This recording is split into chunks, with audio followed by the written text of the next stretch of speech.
we cannot afford to have workplaces that are continuing to injure people, that are causing so much harm. Some people are actually hard workers, but their hard work does not really get to advance them. But there is always a part of you is actually saying, what if I mess this up, or what if, and actually you are looking at the other people and saying they're better than me.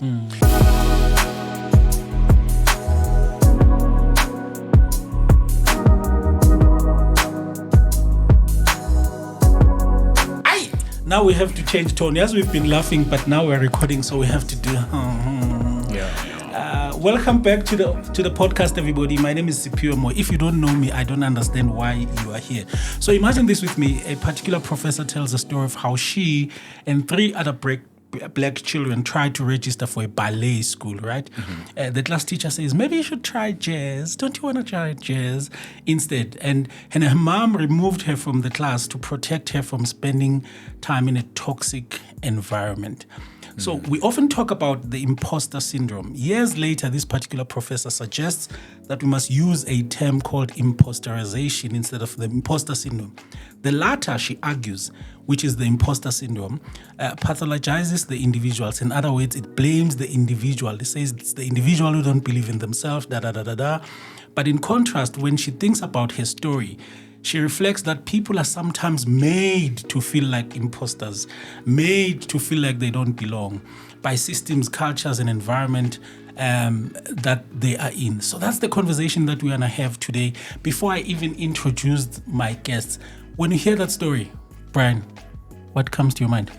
It's sad, but it sounds very familiar to many of us, especially those of us who find ourselves as the first, don't be the first graduate in the family, or the first black on an executive team, or the first. So it's a familiar narrative, but very sad, but also very painful to work through, because that can actually cripple you as you navigate spaces. Boniwe? I think for me, it also attests and shows that sometimes it's really around the environment and the people around you that contribute to that, imposter syndrome, because they wanted to, but somebody else told them that they were not good enough for it, right? So you might want to do something because you believe you have it in you, but the environment and the circumstances surrounding where you're coming from are actually saying something different, right? And because of that, and most people want to be accepted, most people want to succeed, and if succeeding means then I need to go for jazz, then I'll succeed in jazz rather than ballet, which I really love. So that it shows that there's multiple facets to this whole imposter syndrome phenomena, rather than it just being self-doubt, right? What are the other contributors into that self-doubt? Opening remarks, you can tell this thing is going to be amazing. It's systemic. So welcome back, everybody. So today's topic is a bit of a mind bender: imposter syndrome versus imposterisation. So we've labeled it unmasking imposter syndrome versus this idea of imposterisation, navigating performance in the workplace. So I'm so thrilled to have 2 incredible guests with me today, the incredible Boniwe Dunster and Brian Mhlanga. So let me introduce you to them. Brian is an executive coach and a maestro in organizational behavior. He's an OT practitioner, process facilitator, and he's a speaker. He has been coaching leaders and working with organizations since 2012. And people ask, who motivates the motivational speakers? People, when you are feeling down, what do you do? So this is the guy I call when I'm feeling down. Bafo, welcome. Thank you, Bafo.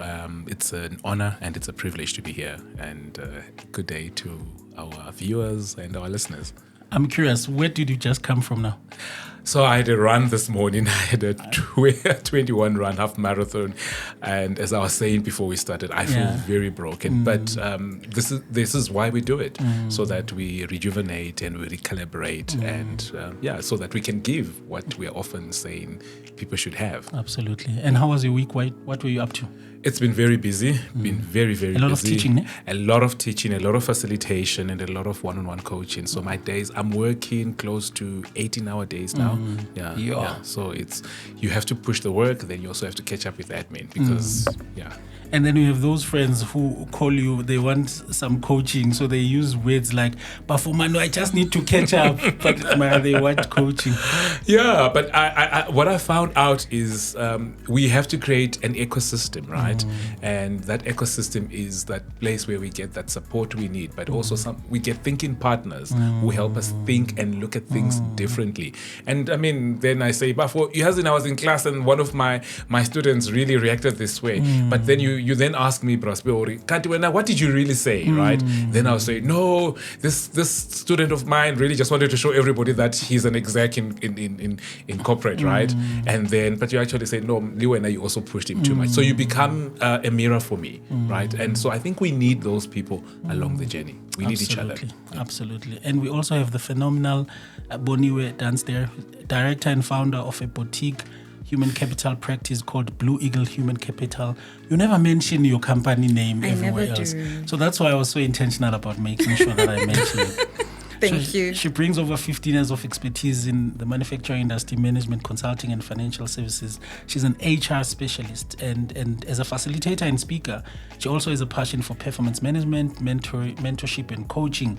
One of my favorite HR specialists, I don't even want to lie. Welcome, Boniwe. Thank you for having me. Same question. What were you up to this morning and the whole week? What were you up to? This morning I woke up and came here. Okay. I didn't want to confuse matters. But the week was actually quite good. I had a class that I'm actually facilitating, a generic management level 4, which is always exciting having to hear stories from them. They're in the manufacturing industry. And I also had an opportunity to coach, a few graduates that are working for another manufacturing industry as well. And I think for me, the highlight was having supported 2 people to land jobs. So for me, I think that was the highlight. So if I see somebody saying, you know what, I've been able to achieve this, or this is what came out of this process, it's really fulfilling for me. And them thinking, now I'm done. So that was my week. Tiring, but all good. That's how you know people have made it. They start wanting to do things that are fulfilling. Don't be like that now. Don't be like that. All right. There comes a time when you're like, money is okay, Mara. But it's about my passion. It's about my passion and fulfillment. And purpose. Don't be like that. Don't mislead people. Don't be misled, guys. Don't be misled. Bring the money, so you still want the money as well. Of course. So, guys, this topic of imposterization versus the imposter syndrome, why are we discussing this? I stumbled upon an article from MIT Sloan titled Halt Imposter Syndrome Before It Happens. Because this is the kind of articles I read, just like special people. Just like chilling on a Saturday morning. Wow. And it got me thinking. The article argues that even strong performers can start questioning their competence when organizations neglect the impacts of harmful workplace practices and policies. So we're diving into that. And but maybe let's start with the intros. I love origin stories, knowing our guests. Boniwe, maybe we can start with you. Sure. For those who may not know you, which should be like 2 people, because you are famous. Who do you say Boniwe is, and what is your background? Sure. So Boniwe is a girl from the Val in Sebokeng. South, extremely south of Johannesburg, just before you get to the Free State. I'm born of 6 siblings. I'm number 5 out of the 6. Brought in a very Christian home. We all still go to church on a Sunday because our parents will roll in the grave if we don't. Right? But generally, I grew up there, schooled in the Free State, went to Val University of Technology, then Northwest University. I've always had passion for people and interest in people, but more so in fairness. I think that's how I actually then got myself into HR, got myself into labor law and all of those things, because I found it as a place that I could actually fight for fairness for people. I could actually bring that lens that people don't see. How do we make things better for people? And I think that's why my work in HR, that's why I talk a lot on HR topics, because I want people to be aware, I want people to be informed, to make better decisions, so that they have the tools that they need, right, to even fight for that fairness in the workplace. And that's me. I have my organization, Blue Eagle Human Capital Practice, and like you said, I don't really make mention of it a lot, but I help mostly individuals and SMEs just to try to navigate the world of work and how do we make work better, how do we make work meaningful, because it is meaningful. Absolutely. And also it's what's also offering services that people don't ordinarily get either in their workplaces or they wouldn't know. You know, there's a connotation around HR that people don't trust it. Now, because I'm outside, you can trust me, you know. So I wanted to also create that space for people that can actually get an independent voice, and that's what I do. One of the weirdest things that has ever happened for me is when I got into HR, when I studied HR, there was a sense that HR is for the employee and so on. But as you're saying, many people are quite disillusioned by HR right now. They say they are just there for management anyway. Which side is HR actually in? It shouldn't be on either of the sides. So we are actually in the middle of the employment relationship, right? Okay. So you actually have your employer, you actually have your employees, but we need to help the employer to achieve their objectives or to actually get to achieve their results. But in doing that, they need to do that through people. And we are the custodian of people processes and people systems, right? So how do the two come together and how do we create meaningful careers for people? Unfortunately, where there is a relationship, there'll always be two sides. Right? And sometimes when there's conflict, you find that one side actually has more say than the other, or one side is wrong and the other one is right. And oftentimes, I know when employees are hard done by, you know, they will always say, you didn't fight for me, right? And sometimes we fight battles that people don't see. And when we do that, we also don't go and say, you know, Siphiwe, I fought for you. You don't, because your work doesn't really allow you to do that, right? But we are also there for people. However, people don't take time to understand the employment relationship and its dynamics. They don't get time to understand their employment contracts. They don't even go out there and read policies. They're not curious, right? But only when popo hits the fan, right, then people come forth. And if somebody has done wrong or they're not, you know, in line with what is expected, and when you tell them that, you are the bad guy, you are the school principal, right? Equally so, we do that to line managers to say, you know what, the decision is yours, you know. However, these are my recommendations. I do not agree with this particular appointment because this person does not have the right experience, and from a personality perspective, there might not be a culture fit, or they might actually exacerbate the dynamics in your team. But because you are Siphiwe and you are the hiring manager, you've got the power, you know, you have the last word, you know. But when you come on board and you are a misfit, someone will say, HR brought us the wrong person. So people never understand the dynamics of our profession. Brian, let's go to you. After getting over being offended by my T-shirt. Yeah. I'm so traumatized. I actually wanted to leave the building, but anyway. Yeah. Please share a bit about you and your journey. So if this was Idols, this is the part that I say I started singing in church. Believe it or not, my career started in the church. Wow. But that's a story for another day. Besides my career having a background within the church, right, within ministry, I've got a background in philosophy, psychology, and economics. And then I went on to study. I specialized in finance at some point, and then I went on to specialize in what we call coaching psychology, right? And then when I finished that, I've worked in banking, in finance. I've worked in education, higher education, basic education. I've worked in global health, and I'm currently working in higher education, and also I'm also a facilitator, private, and I'm also a DEI, what we call a diversity, inclusion, and equity, and now belonging specialist. So that's the background that I have. And my work has evolved, and it keeps on evolving. If you were to ask me, I never ever dreamt that I would do the things that I'm doing today. They were not part of the picture. They were never part of my dreams. Talk about how we evolve as human beings. This was not the dream. This was not even the plan. So I don't know how we got here, but I know I am here. Do you remember what the plan was? I come from a very disadvantaged background. I didn't have career planning, management, career counseling. We never had thought. I went to a Zing High. I'm not a... I even tell, so you and I, we teach in these Ivy business schools, right? And I walk in class and I tell to them, yeah, you guys, you are execs at these things. And I also taught in elite schools at some point. And so when I see what they have and what our children have or what our nieces and nephews have, if I had that, Siphiwe, you would not be, I would not be here. Right now. So I never had career advancement. I just wanted to be, I probably wanted to be a teacher. I'm not sure if I wanted to be I didn't know what I want to be. I'll be honest with you. Someone argues that struggle and the fact that you didn't have everything you have could be the things that are contributing to this amazing organizational behavior specialist that you are in now, and that you remove struggle and pain, the kind of people that we're raising, because of lack of that, it looks like there isn't that drive that you used to have. How do you respond to it? It's true, that drive, I don't see it because now I work with the C-suite, with middle managers, emerging managers, graduate programs, and all those things, and we teach on these programs. And there are some people you see, they don't have that hunger. And I mean, I just said, I'm now working more than 12 to 15 hour days. Sure. Right? Why? Because part of the drive is I don't want to go back to where I was, right?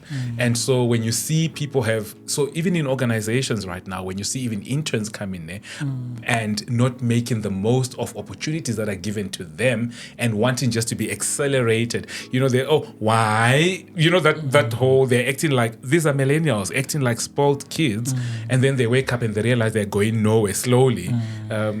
This is part of it. And so I think our struggles really and our wounds are the ones that have really propelled us to be where we are today.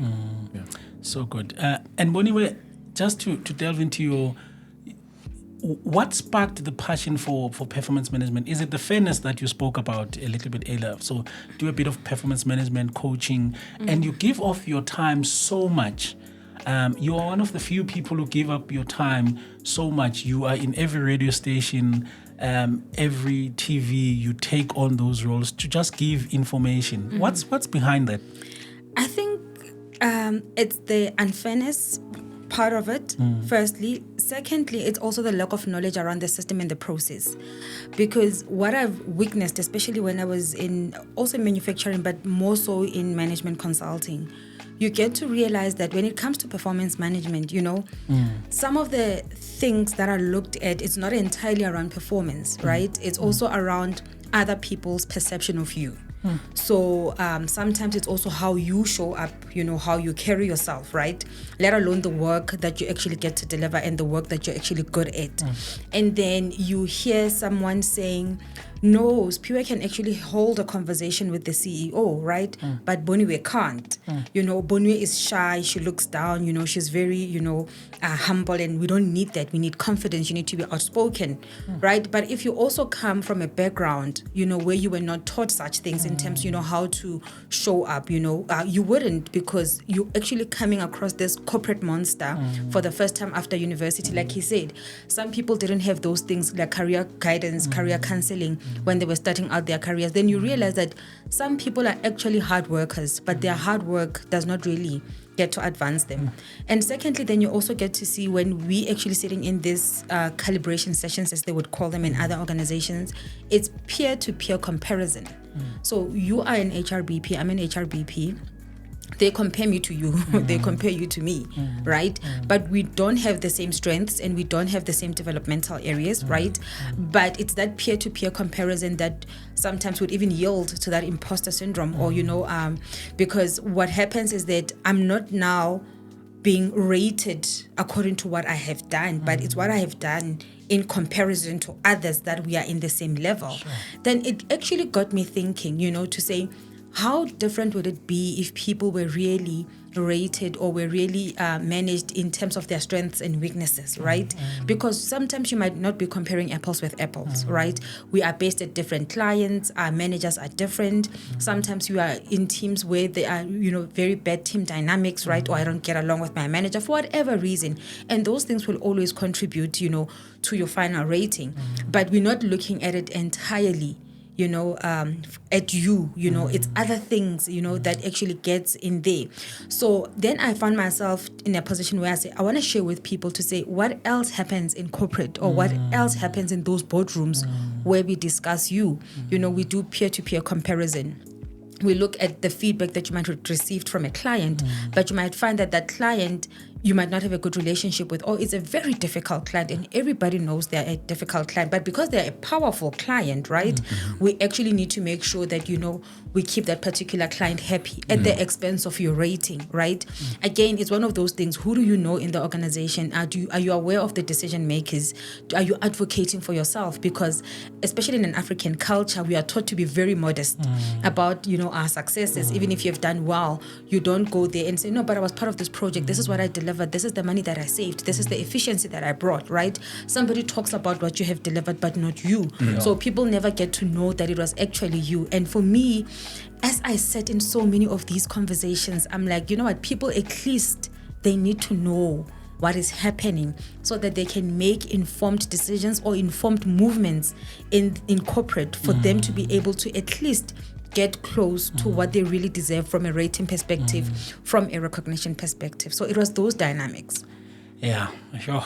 And I think that speaks to exactly the topic that we're going to talk about, imposter syndrome versus imposterization, because sometimes it may be these environments. Brian, we talk a lot about imposter syndrome, but I don't even think many of us know what it is and so on. How would you describe this idea of imposter syndrome?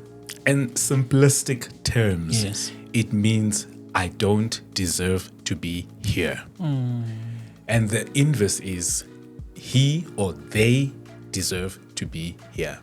So, for example, you walk into a boardroom. So we grow up with, I grew up with internalized marginalization based on my race, right?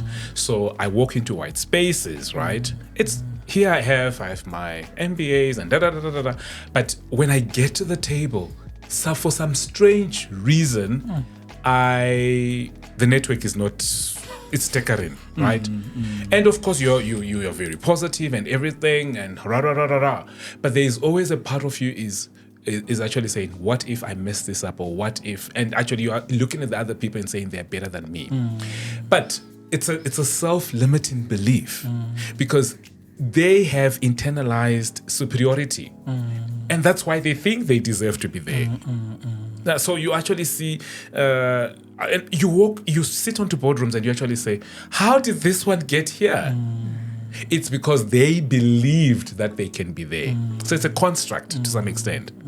So if it's a construct, it means we can deconstruct it. Isn't it warranted sometimes? Because, as an example, I call you all the time when people believe that I can coach somebody and I know I can't. Yeah. And when and sometimes people think the fact that I say I can't coach is a limited belief and whatever. I'm like, no, I can't coach. I have not been trained in that. What is the difference? So you actually understand in this context. You're not saying you could probably mentor, and I'm sure you're mentoring a lot of people, right? But what you're saying, because this is a discipline, right? And it's a discipline that has its own mechanics and it's got its own everything. It's like me saying also, people see me working because I was a teacher at some point and I worked in communities, right? And I came from the church background, and now I'm doing community work. And people say, Brian, you should be the social worker.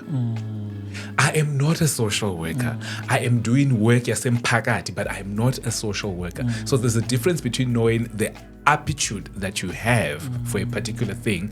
So if you're asked to speak, you do that because that's your gift and that's your trade, right?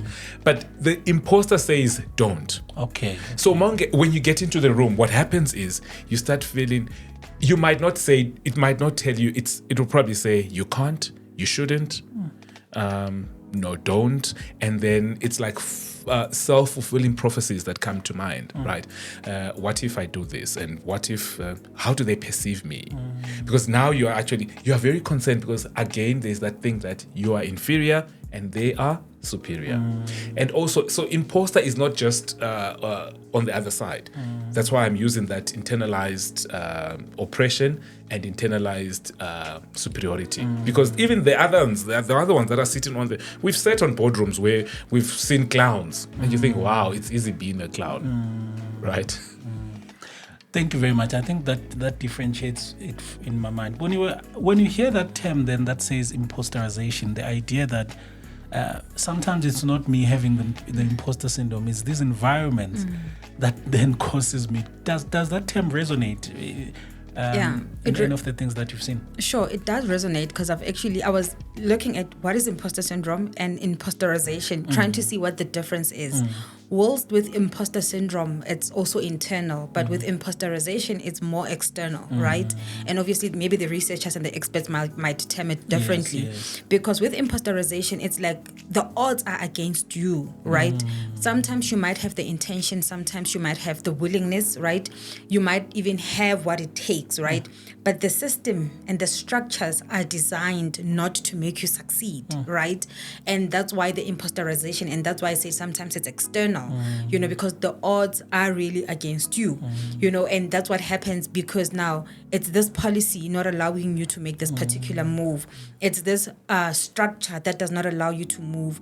It's this barrier that has been put in front of you, right? And then eventually, then you actually, fall back in terms of having to just, give up to say, this is really not for me. I really can't do it. But it's you fighting a system. You're fighting against the odds, or the odds are really against you.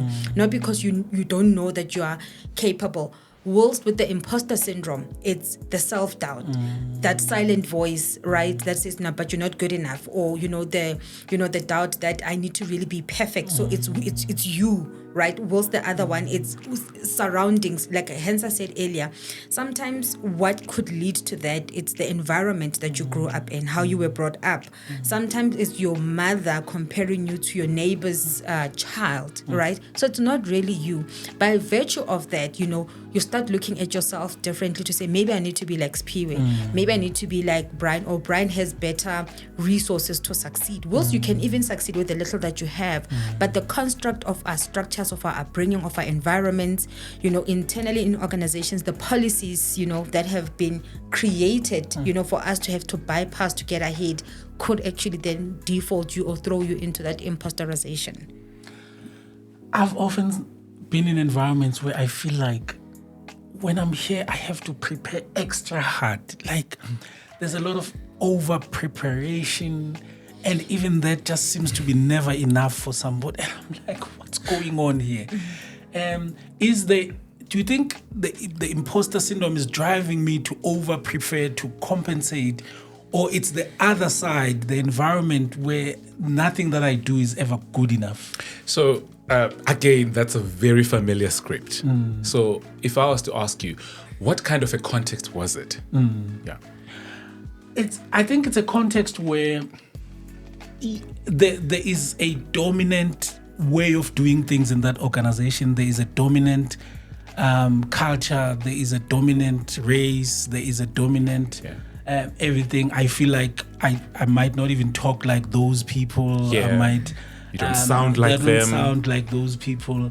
And I know my content is so good, but I just then go over and over and over to the point of burning myself out, to the point of doubting myself. But I know that this content is so good. What else then must happen? It's systems of oppression and systems of dominance. That's the impact that they have on the self. So when we talk about this imposter syndrome, we can look at it from a personal level. So you are saying at a personal level, this is what I'm feeling, and then we can look at it from an interpersonal, and we actually say, we are in this organization, we are highly qualified, we seem to be knowing what we are doing, and yet we are still not good enough. So it's an interpersonal, right? And then at an institutional level, here you're looking at things such as the policies that are in place, right? The structures and the systems that actually disadvantage you and actually make you feel witty. Because if you don't sound like them, if you don't speak like them, if you don't think like them, then so you don't belong. So it's telling us that there is no sense of belonging. So that's at an institutional, and then at a systemic level, and that's why you find most of us, we code switch. Then we go, I walk into that business. Yeah, it's a big thing. It's true. I walk into this business class, and with my business, with my MBA students or my PG tip students, and I start speaking with a different accent. Meanwhile, Mzala Wami is like, how? Did we speak like this? What's happening? You see, and then I'm not being authentic. But I'm trying to survive. It's self-preservation. Do you see? There we go. So if I'm a leader then, there's two things I can do while I'm listening to this, and leaders listen to this podcast. The first one is could be so defensive and say, no. I have never said you must not believe in yourself. I have never done anything that is wrong, that is making you feel this way. Or I could ask myself, what then must I do to create an environment where we could address these challenges? Firstly, identifying them, or creating a healthier workplace where each and every individual feels like they don't have to be these overachievers in order to just do their job. What should leaders do? Before I get to what leaders should do, if you have never experienced a situation, Siphiwe, and you've never been in that situation, right?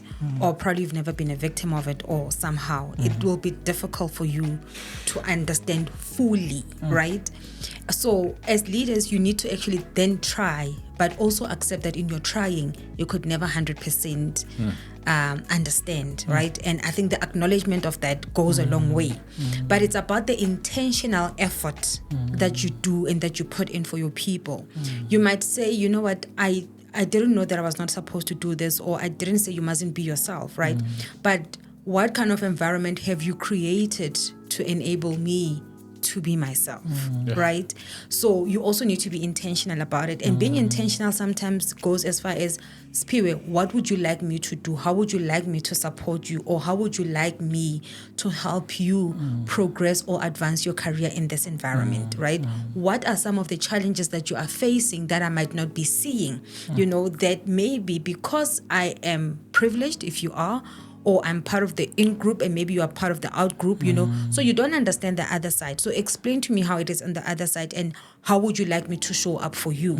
So oftentimes leaders, they tend to do things that they feel good about themselves. So they offer support in the way that makes them feel good.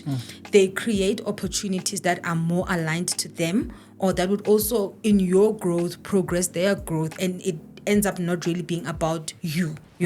So for me, it's about that intentionality and getting to the core of the conversation. Half of the time, people keep the conversations very fluffy. It's high level, it's somewhere, whatever. But we don't get to the core of saying, but explain to me, what is the challenge? What have you done? What can I do? How would you want me to show up? Do you really need me to attend that particular EXCO meeting with you to make sure that you have a familiar face, that could actually help you light up and present to the best of your ability, because I know you have that ability, right? Do you need me to actually be your sounding board, or maybe to go through your presentation, ask you questions? Or I know the clients that you're going to be presenting in front of, how difficult they are. So these are some of the questions that I think they might ask, right? So, to actually enable me, right? But that enablement has to be intentional and has to be intrinsic, right? And if we lack that intentionality, it becomes, difficult. So show up and put yourself in another person's shoes, and also understanding that I might not entirely understand, but I'm trying to get closer to what that is. Oftentimes people put things in place, and the people that put things in place, or the decision makers, are often the people that are not going to be receiving the intervention. We're sitting here in a boardroom, we're saying this is what we should do and everything else. But have we called the voice of those are going to be receiving the support to take that into consideration, to co-create and co-craft, which is what we don't do. So for me, the intentionality and asking the person, how do you want me to show up for you? How do you want me to support you?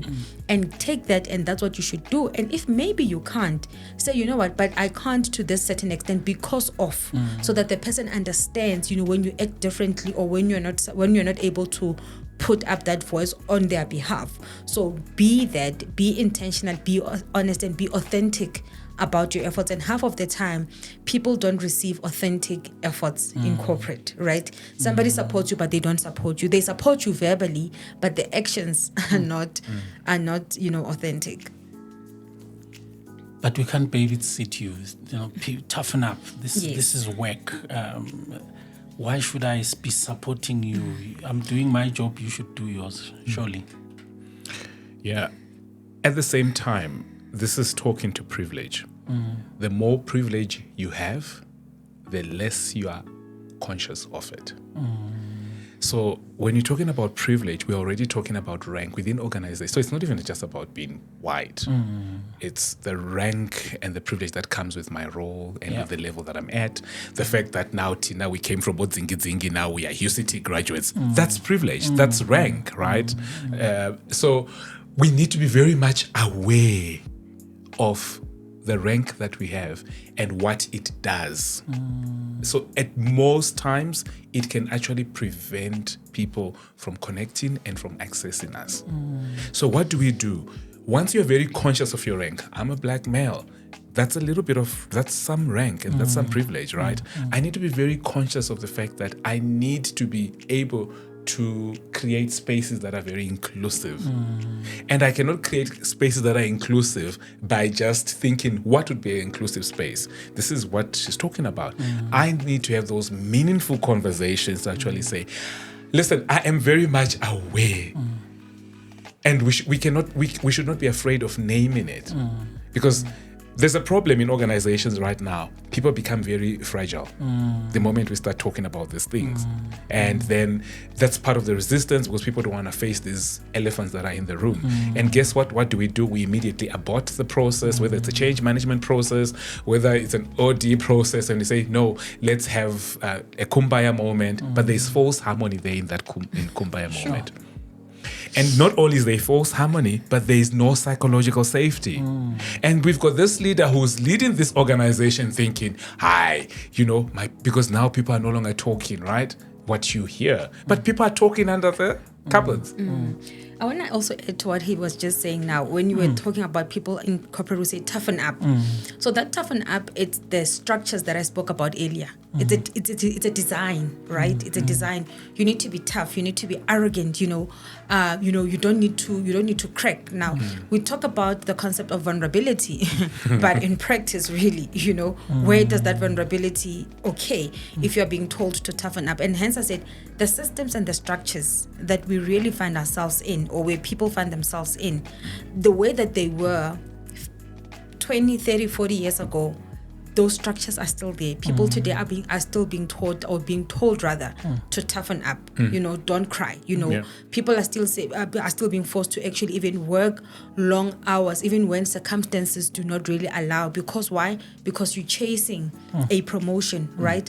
I can't be seen with my bag leaving the office at 5:00 because this week it's performance calibration, right? So the people that are going to be sitting in calibration, they cannot be seeing me leaving me early, and I need to send emails very late, so that it's those structures. And as much with COVID, we were talking about wellness, taking care of ourselves, right? Having to send emails at scheduled time so that it's not late at night, so that we are looking after ourselves. But in reality, in practice, right, somebody still needs to see me working long hours, leaving the office, late, going over and above. Because when they're in that calibration meeting, they need to say, but she just landed this project yesterday. Some of the things, they actually even have to be recent. Some of the things you have to hold them back. Not because you're not done, but because of the timing, and it's the internal structure. From that recency bias to say, we've just seen him. Yeah, and that's a structure, and that's design. Designed to actually keep you away. It's not fit for purpose. It's literally designed intentionally to have this outcome. So what we need to now do is to re-engineer those systems. But are organizations open to redesigning these things? Isn't this why you and I have a business to, of course, to go and facilitate these team effectiveness sessions and have these conversations? And they resist. And they'll call us again next year. They resist. They're still in the... I've been working with a certain group somewhere where they have not shifted. And I've been asking myself, what am I doing wrong with this group? What's happening? I'm trying to move them. It's not happening, right? And then I realize, exactly, it's a system. It's a systemic thing. There's a ghost in that system that's haunting that system. And again, to add, like I said, when we had this conversation before we started, it's also intrinsic. They're not shifting because either they don't see the benefit to shifting or it's not something that they want. They don't want it. Yeah, they don't want it. They're not ready. Certain things for them to change, you need to want them yourself before a policy or a legislation can dictate that you do. As a leader. As a leader, right? Yes, as a leader. So if you want certain things done, you would drive them because it's something that's either close to your heart, something that you want, something you know what the benefit is. Irrespective of what the policy says, I'm actually going to be doing this particular change. I'm actually going to be supporting this particular initiative. But if you don't see the benefit to you, if you don't really want it, you will find yourself going around in circles the same times next year, same group, same people, same issue.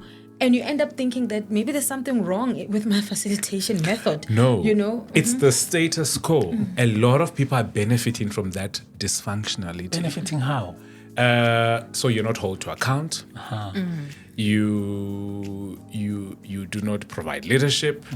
So if the system was to change, it means that I'm going to be seen for who I am as an incompetent person. So we should not change. But also, it's not just about my work, but it could also be some of material benefits, relationship, because it's change. This is change we're talking about. So even if it's if any change, whether it's just a move in the organization, it will impact on all of us. And sometimes we just say, no, we're tired. Sometimes maybe the change is too drastic or it's too fast. I feel like this is one of those episodes that are going to heal or potentially heal people, because the premise of this podcast is that work doesn't have to suck, right? And the reason I wanted to have these conversations is because for many people, they just enjoy weekdays. They just enjoy work so that they can then flourish on weekends. And most of the time, it is because of these things where the environment itself makes you doubt yourself so much and work. But you can tell. So one of the managers then says to you, Siphiwe, this person is withdrawn. They are not creative.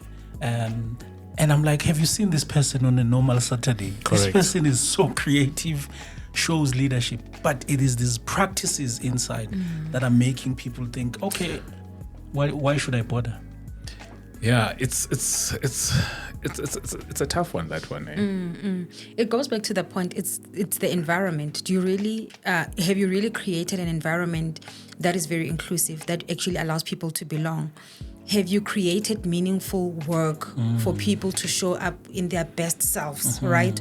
Or are you expecting people to show up in what you believe good is for the sake of either your business or your customers or whoever that you're also aiming to please, right?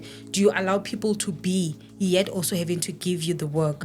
Like to your point earlier, for me to deliver my best, it doesn't mean I don't have to be myself, all right? And if we are having a very meaningful and a very coherent performance and talent management structures, right? As my manager, you would also understand who I am as a person and what is it that I bring to the table. And you should also have the know-how on how to actually leverage, of my strengths, right? And oftentimes you would see the focus becomes on what are your developmental areas, right? Why are we not playing to my strengths? Why are we really actually wanting to always be building on developmental gaps? Not that we shouldn't, right? But it means that it's something that I can work on, but it doesn't really come naturally. So it means that I need to dig deep, to actually lift it up. And I can do that, but also embrace what I bring to the table, right? Because sometimes you find that it's strengths that are actually aligned, the developmental areas that maybe you are also struggling with, but you want me to work on them, right? You are actually not then giving me the recognition for what I am good at, because you want to park that, because it's good, let's park it there. Let's focus on your developmental gaps, so that we can make you whole, so that you can be, 100%. Instead of accentuating this I read, if you have read Nyimpini's book, Nyimpini Mabunda, on Take Charge, right? Yeah. He also says that. He said, there was a time in my career where I really got to focus on what I was good at, and I got to thrive. But many a times, people keep on telling us about our developmental gaps and our weaknesses more than anything else. And because you get to struggle to dial that up, you end up thinking that you're never good enough, right? And hence I said, we can, and there's nothing wrong with that. People must not misunderstand this. We need to work on those. We need to bring them up. But in that, also allow my strength to shine. Because if you don't allow me to shine, then I become that silent quitter. So there are a lot of us in organizations. We are getting in, mara aseko. We're gone. Yeah. So I would rather have people a high turnover than have people who are there but are quitters. I remember a certain organization I was working with. Their talent was bleeding, right? And they were left with people. The people that they were left with were people who wanted to leave, but they couldn't leave. Isn't that the case? Yes. They can't find a job. They can't find a job. And they were, right? And so you can imagine the amount, the engagement, the employee engagement there. You can imagine in terms of job satisfaction that was happening there. And as a leader, and the leader was so blind to this. I want us to reflect on this. So it's these environments that foster this environment where we get imposterization. But what environments heal us? I remember there is this job that I did at a certain point that just broke me. You see, having coaches in the podcast, now I'm revealing too much, guys. I'm always happy in these episodes. Let's heal you. Bring it. It's a brave space. Yeah, it's a brave space. I had this job that really broke me. And fortunately, I recognized early enough that there's nothing I will do here that it will be good enough for this person. And I had to go to them. And in 3 months, I realized that this is not going to work. And bravely, I went to my boss and said, look, we are not gelling. I know you are frustrated. I'm frustrated. Just give me a few months to get myself a job within the group, and then I'll be out of here. No, Siphiwe, what do you mean? I need to know. Let's just be honest, right? And then I moved to a space that just healed me. And then suddenly I can flourish and so on. So same individual, two different spaces. Here you're dying, here you're flourishing.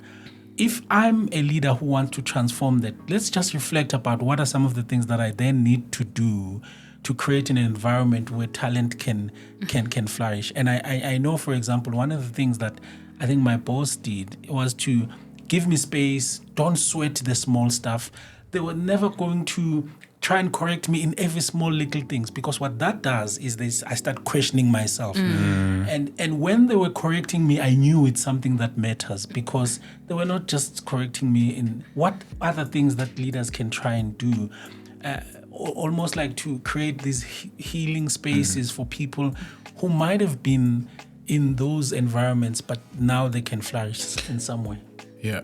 Psychological safety is big. And describe that for if anybody. Psychological safety means I've got the ability, I can make a mistake and own up and come and say, Mr. Moyo, this is what has happened. I've not met this deadline, possibly because of this. It was an oversight.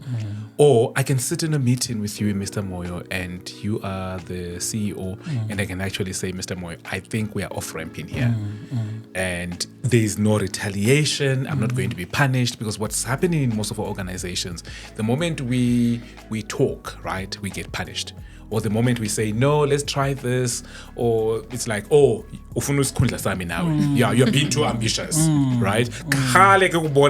When yes, and already there's a perception that goes with it that, watch out about Brian. Brian is very ambitious, right? So psychological safety means then I can make mistakes, I can question you, we can engage, and you can hold me accountable and actually say, but Brian, I expected this of you. It has not come out, and listen, can you pull up your socks? And I know it's coming from a good place, because you've allowed me also to you've given me liberty and freedom to do other things, right? Within within certain parameters. So psychological safety is very important. Number 2, a healthy climate and culture is very important. Some of the cultures that we are finding already, I've alluded to something, in our organizations are really toxic culture where I know of people who would say, I'm not going to sit.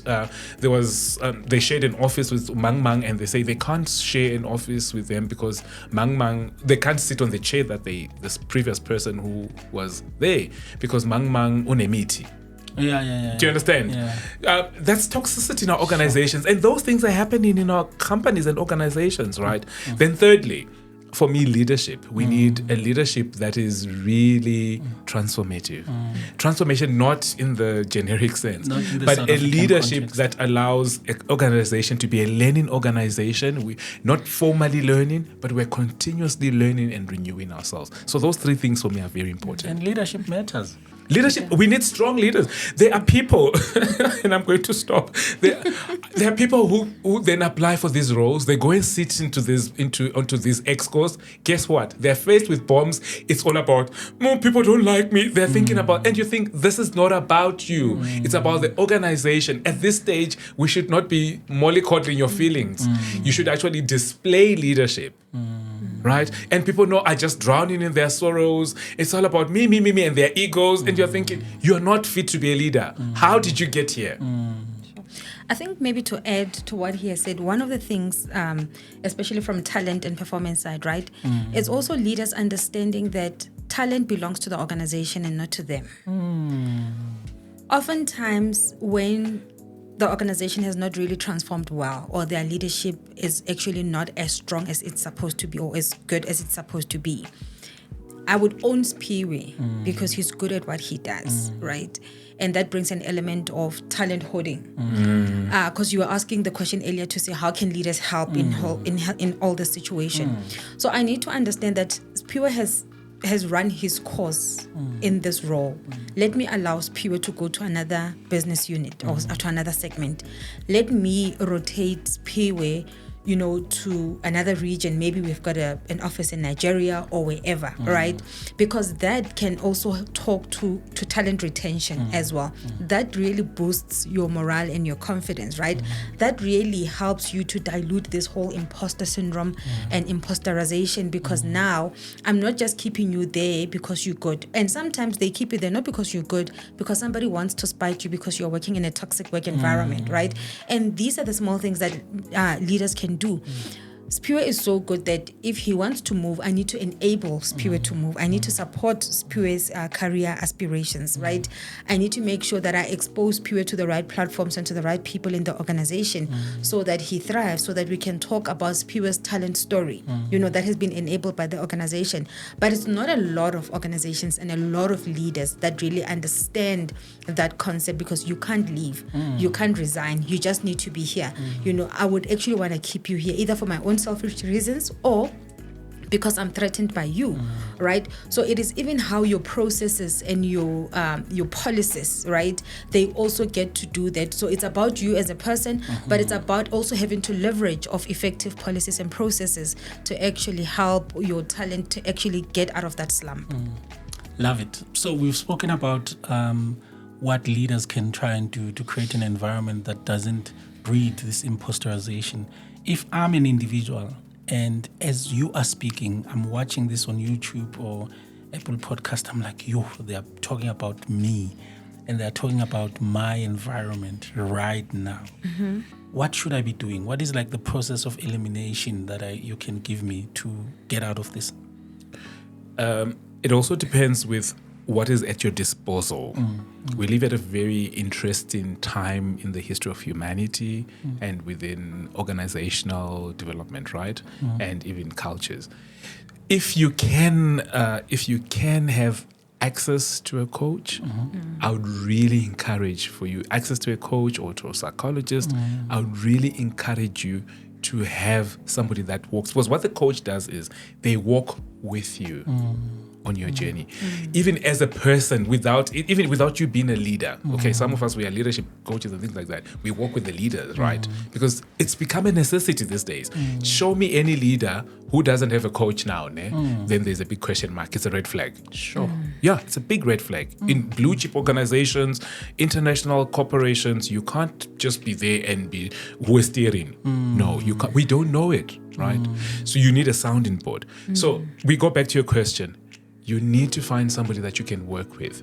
If you can't, then I often say that you need to start doing what we call the inner work for yourself. And we've got lots of resources online, there are lots of books, but also if you can't afford a coach, then get a mentor, emsebenzini. Like go to Mr. Moyo and say, Mr. Moyo, hey, Daimani, I see you and, I would like you to mentor me. But then it's not just a workplace thing. It's also about you, because most of the mistakes that our leaders are making in corporates and in our organizations, it's because of their own woundedness and brokenness as people. So I would really like to encourage people to work on their own wounds and their own brokenness, because then you don't bleed on the wrong people. Wounds for what? So this is what happens. Your wounds then become, I know amadoda njengawe, right? Who those wounds become blind spots. And the problem with blind spots, Mr. Moyo, is you're going to cause an accident for someone or for yourself. And if you're going to be going up the ladder in corporates, be careful, because you're actually going to destroy that corporate, or you destroy your own career. We've got perfect examples in South Africa of people who are highly competent, technically gifted. They're given teams and organizations to lead. What happens? Exactly. So work on your wounds and your own brokenness, and don't bleed on the wrong people. Boniwe, any other suggestions for me as a person? When should I just make a call? I just need to look after me, because this thing is just not going to change. Akusebenzeki. I think for me, what's important, self-awareness is important, guys. I think self-awareness is the foundation of everything else. Know yourself, know who you are, and what you want to achieve from a career. We often talk about vision boards, and beginning of the year, people put up fancy places and cars that they want. But do you actually even have a career vision board, right, or a career plan? And that will actually be a good guide for you in terms of where you need to go and how you're going to get there. But like as I said, taking it back to self-awareness, you will actually be self-aware because of what you know. You would have received feedback from people that you've worked with. Sometimes a 360 feedback from seniors, from peers, and people that are junior, right? Take that feedback, look at that feedback, internalize that feedback. See where you need to acknowledge some of the blind spots that you might not have been aware of, and what do those blind spots mean to your career progression. Make sure that your career aspirations are known where you are, because oftentimes we hold back. Like sometimes you just don't, because you don't share because of the toxic work environment. But make sure that there are people that support you, that know where you want to be, right? And you also have an accountability partner. I'm a very big fan of accountability partners, whether it's a friend or someone that like a sounding board, like you said, that could say, what, this is where I want to be in the next 3 years, and this is the work that needs to go into place, right? And that every quarter you actually go back and have a look at how am I tracking, what are the delays, are these from my side, or is this from the employer side, or is it from the environment? Then you actually get to move from there. But also you need to acknowledge that the timelines that you might put for yourself might be delayed as well. It might not be exactly 3 years, it might take longer, but you still actually added. It doesn't mean that a delay means that you need to cut everything and start from scratch. So I think for me, having to map down your career, having to identify people that are going to help you walk the journey, it's very important. So having to get a coach is very important. And sometimes you can even coaches who don't play. Yes. Coaches who are going to hold you accountable. I mean, I almost love, sorry to get in, Brian does this segment on Radio 2000 in South Africa with Mapaseka Mukweli. Yeah. And I listened to that show where people find coaches and And you can tell this person is not willing to do the work. Help me. It's like, no, you must also do the work. Yeah. Correct. Go to a good coach. And also people also confuse the concept of mentorship and coaching as well. And I think sometimes Totally it's the distinct. issue. And even if you get the coach is not there to do the work for you, right? It's because the coach will actually ask you questions that will help you to have conversations with yourself that you are not willing to. And this is the place where most people are not willing to go, right? And understanding that to say that I need to do the actual job, but he's got the expertise to help me to get where I want to get. And I think people need to really understand the concept of coaching very well. Because some people are like, I have a coach, but it sounds like a nice to have, right? But the work that goes into it, it's really missing. So get yourself a coach and be willing, because the coaching is not about the coach, it's about you, the coachee. It's about you.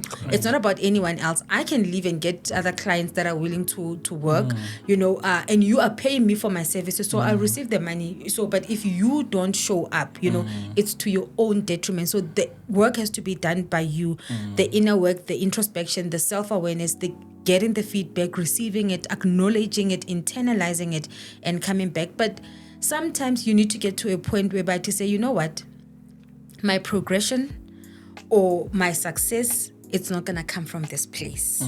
The environment, the structures of this place, the processes of this place, they are not enabling me. And this is where you need to make tough decisions to say, you know what, then I need to go get this promotion or these opportunities outside. And it's okay to do that, right? Sometimes we get married to places that are not actually contributing to our success. So good. On one of the previous episodes, we spoke about a concept called job embeddedness, and the idea that many people are so embedded in their jobs, they don't network outside of their jobs. And therefore, what then happens is you feel like you do not have a choice. You stay in this organization, but you are dying. And one of the advices that one of our guests gave in that episode, a good host must always plug previous episodes, guys. Golden threads. Yeah. Is that even when things are good, never stop building relationships outside the organization, your industry associations, going to that business school if there's a chance where you meet people, because those are the networks that then allow you to say, if this thing is not working, the choice is not to either stay here or be hungry. The choice is to tap into other people and ask them, what else do you have out there? We call that social currency. And it's not about now, who do you know? Esteemed and Sissy, it's about who knows you and your work, and who is able to speak for you when you're not in that room. Sure. So, for example, in your case, where we come from, can I mention this? Yeah, sure. We were at WITS together, Yes. and you were on faculty before I went on faculty Yes. myself. But there is look at where we are today. We are collaborating, right? And yet the relationship moves from you being my lecturer to being somebody we are killing deals together across the border. Across the border. Oh yes, we're smiling to the bank. We are. Wow. And he tells me about making money through purpose. Got you? It's because of that network. But we don't get into these networks because I want to steal from you. Ne? But it's about what's the value add. Now the big buzz is collaboration, right? And so we need to be very strategic. How do we build relationships? And also sometimes it's not about taking, it's about giving to somebody else. So imagine, in sales, and I'm going to stop. In sales, we talk about you sell for this client now, but you're also selling for the next.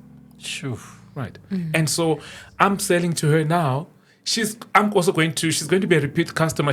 I'm selling also for the next 3 years. She's going to come back in 4 years and she's going to say, there was Brian. And I'm going to say, you know what, you're looking for a good HR practitioner. Done. That's how it works. It's an ecosystem. Yeah. There's not even any doubt. Everybody we have in the podcast, it's people I either work with, love working with, love their content. They mention me in rooms that I'm not there. I try and mention them in rooms. And that's how it really, really works. And so when you are trapped, you feel like there is no room for you. Apparently, we're running out of time. so I have a few more questions. I want us to zone then to say, okay, maybe this person, it wasn't imposterization. Maybe the person actually does have imposter syndrome and they're struggling with it and they just never feel like they deserve to be in the rooms that they are in, and maybe it's not the environment, it's just an internal work. What should they be doing, Brian?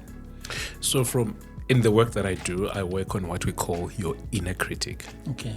So the inner critic is that part of the self that we say tells you lies about who you are and the world and other people. Not only does it tell you lies, but what it does is you then believe those lies. So when we work together, what we then do is we do the work of clearing and actually debunking the lies that the inner critic is telling you. So we then actually now reframe when the inner critic is telling you you can't actually step up and go on that podcast. Then you stop a little bit. So it's not just a feel good, because these days we with this toxic positivity that's going around, which is really doing a lot of harm. We actually stop and say, what is the story around this imposter? Where is it coming from? But also, do we really want to believe this imposter that's telling you, Witty Brian, you can't go and be in a boardroom in the middle of Sandton or Cape Town? Okay, fine. Why is it saying that? Because you're afraid? Why? Or because Nathan is there, right? Oh, so Nathan deserves to be there. And then you discover, Nathan, I can't metric. And yet I'm afraid of being on the same boardroom with him. So we need to actually work in coaching. What we then do is we work on that inner critic, and it's not work we do on one day. It's not work we do for 3 months. We really go through a whole process where we clear your self-limiting beliefs and then find beliefs that you come up with beliefs that empower you. Sure. Okay. I think on my side, probably it's heading out to a close. Simple things, right? If you're feeling doubtful about your capabilities, share that with someone that you trust, right? They can assure you that you are actually, not as bad as you think you are. You're doing great. So I think talk about it. Secondly, everything that you achieve or your successes, I think it's important for you to write that down. And when you're feeling down, then you actually go and look and say, but I've achieved this. So, as a reminder that you are capable. So I think you need that most of the time. And just make sure that you always keep on doing your best and affirming yourself, not like positive toxic positivity, as you had said, but always make sure that you affirm yourself, right? And go back, always look back. This is how far I've come. This is what I've achieved against the odds. And that's a reminder of what you are capable of. And I think that's how you can beat imposter syndrome on a daily. And that's good, right? Because disputation is not just denial. You are disputing this negative critic based on the evidence. You are saying, no man, I've done this thing before. Here was my successes, and so this thing that I'm feeling is not warranted. Wow, we've run out of time, so I want to do something as we close. Maybe just give both of you.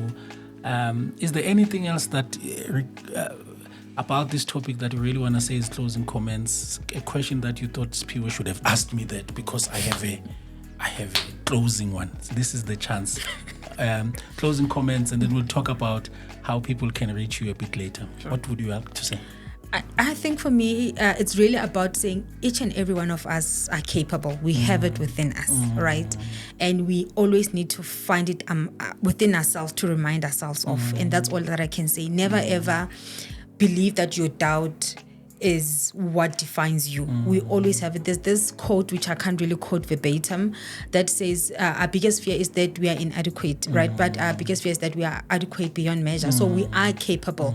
It's just that inner voice that we just need to disregard. We are.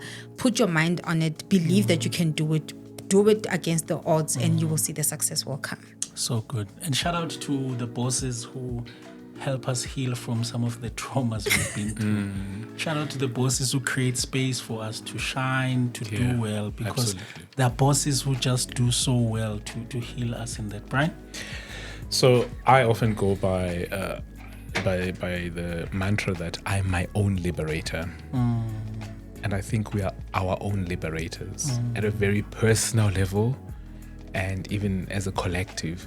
There is no one who's going to come and rescue us. There is no one who's going to come and fix us. And if we believe, and if we're really convinced that we are our own liberators, it then makes us aware of the agency that we have, which means we have to take the arms into our own hands and start doing the work of healing. Nobody's going to come in, not even your partner, not even your wife. Because this is why we wake up and say, baby, but you've changed. Oh, yes, I have changed. Because I'm growing, I'm shifting. Yeah. The choices I made 19 years ago, I made choices 19 years ago. Sure. And I woke up and I thought, what choice did I make? And I realized it was a trauma-based choice, right? And then you wake up and say, do I still want to live within my trauma? Or I want personal liberation? And then you have to make hard decisions for yourself. So liberation is not given. You take it. Yeah. You grab it. You're your own liberator. What an incredible conversation. I'm sure the team is also aware that I'm more reflective than I ever am.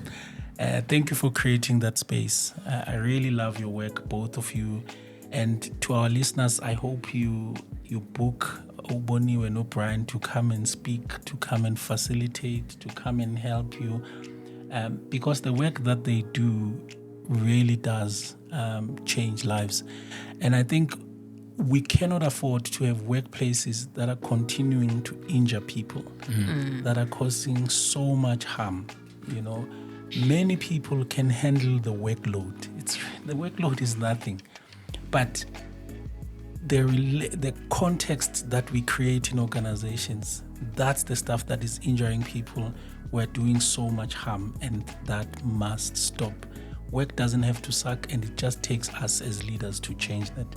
So thank you very much for this. Brian, Boniwe, how do we find you? How do we work with you? How do we book you? Or any riding a mile? I think I want a Bentley now. When someone says, I think I want a Bentley now, you start thinking, hey, I want a manje. Come on. How do we get in contact? So the website is www.brianmhlanga.com, and there you'll see how you can send us an email. I've got a whole team. They will see how you can get hold of us. But I'll repeat that. It's www.brianmhlanga.com, and all our socials are there, our telephone number, and how to book sessions, facilitation, and all the other things that we do. Yeah. Love your work, sir. Thank you, sir. I get an opportunity to co-facilitate with you, and I just watch you in action. I'm like, Konje, why am I even here? I really do love your work. You're an inspiration, just to mention that the apple does not fall far from the tree. Absolutely. Boniwe, you know, before you do the contact, you know I love your work. I think you should be in every conference. Are we meeting in Sun City next week? Yeah, we're in Sun City next week. So we're meeting in Sun City. These guys will be in Sun City as well at the IPM. Okay, I'll see them again next week. I'll see them again there. So thank you so much for availing yourself. Really love your work. Thank you so much. And you always tell me that you love my work. He's right. He always reminds me and tells me. So it's so through my company, it's Blue Eagle Human Capital Practice. So www.blueeaglehc.co.za, and on all social medias you'll find me by Boniwe Dunster. I'm thinking I'm the only Boniwe Dunster in South Africa right now. So if you Google Boniwe Dunster or you go to social media pages, that's where you will find me. And if you email, we'll be able to respond and direct you to other services that we have. I'm really bad with social media DMs. I might be 2-3 days late, but on email it's much quicker. So Thank you very much. Did I not tell you that this episode will be enlightening, life-changing? Hey, but that t-shirt, member, we are off. Thank you very much, and we must traumatize you with Baganea live. Bye, everybody. Thank you so much. Thank you. Oh my word! How was that?